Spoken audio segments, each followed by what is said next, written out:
Racing to the 2020 Kentucky Derby continues, and this time we go to the Big A. Happy New Year's Day, and it's the Jerome Stakes, with points being offered by Churchill Downs. 10 points to the winner, 4 for second, 2 for third, and 1 for fourth. We do have a 7-horse field. Remember, hit like or subscribe to receive all the videos as we lead you up to the 2020 Kentucky Derby and Kentucky Oaks. We have a 7-horse field here for the Jerome, and we're going to start right at the rail.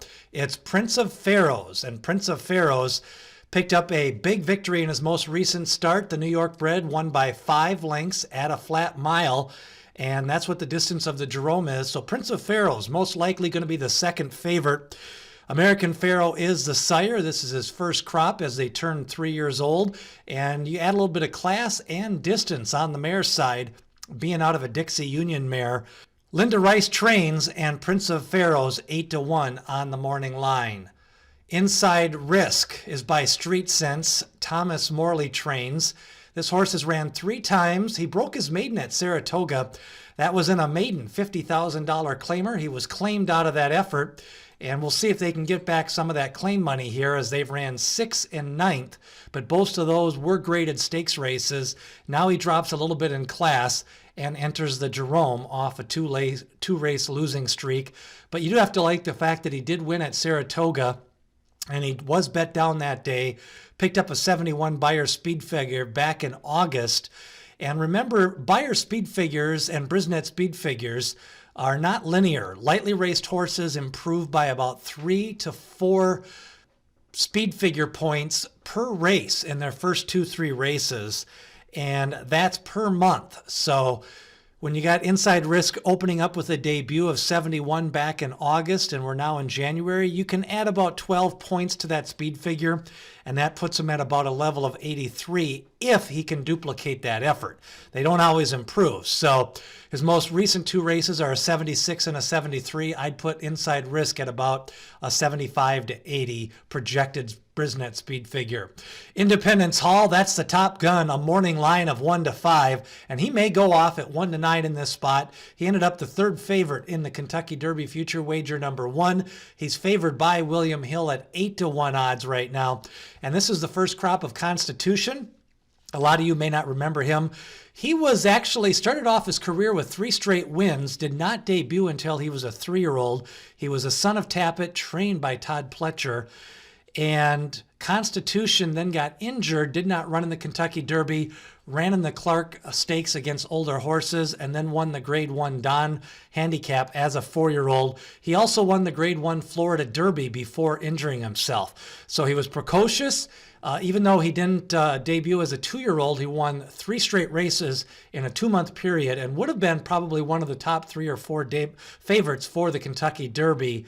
And Independence Hall has opened up with a monster pair of wins, a 4-length win at Parks in his debut with a 91 Brisnet speed figure, then improved that to a 101, winning the Nashua Stakes by 12 lengths. And the key thing there that day, he was 9-1 on the tote board. And that Parks victory kind of hid some form, as there was a couple of Belmont and Saratoga maiden winners in that 9-horse Nashua field. The key here is they've tried to give him some time off since that big effort on November 3rd, and I think they're just trying to really now plan out a campaign to get them to the Derby. He's fast enough.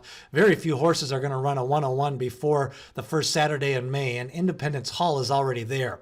So I think what they're going to try to do at this 1-mile distance, try to just go to the lead, pick up the 10 Derby points. Jose Ortiz stays in the irons, and it's going to be interesting to see what Independence Hall does here. He's really in a no-win position. He's going to be favored at 1-5 to win the race. He's going to not want to exert a lot of talent here and really draw off, so they're going to try to probably see what they can do between that 91 and 100 speed figure, and then they can map out a campaign to see if they want to go to the Withers off this 1-mile effort, or if they want to try to maybe get another prep in and sooner than later, and then wait till the Wood Memorial, or maybe do they go to the Bluegrass? Lots of options here for Independence Hall. Again, a no-win scenario. If he wins by only a length or 2, people are going to complain. If he wins by 10, everybody's going to say he didn't beat anybody. But Independence Hall, your 1-5 favorite in the Jerome Stakes. And this is one I'll be taking a long look at in the post parade and really seeing what he does here. Dubai Bobby is a contender by Shanghai Bobby. Chad Summers trains. 30 to 1 in the morning line, 1 for 4 lifetime.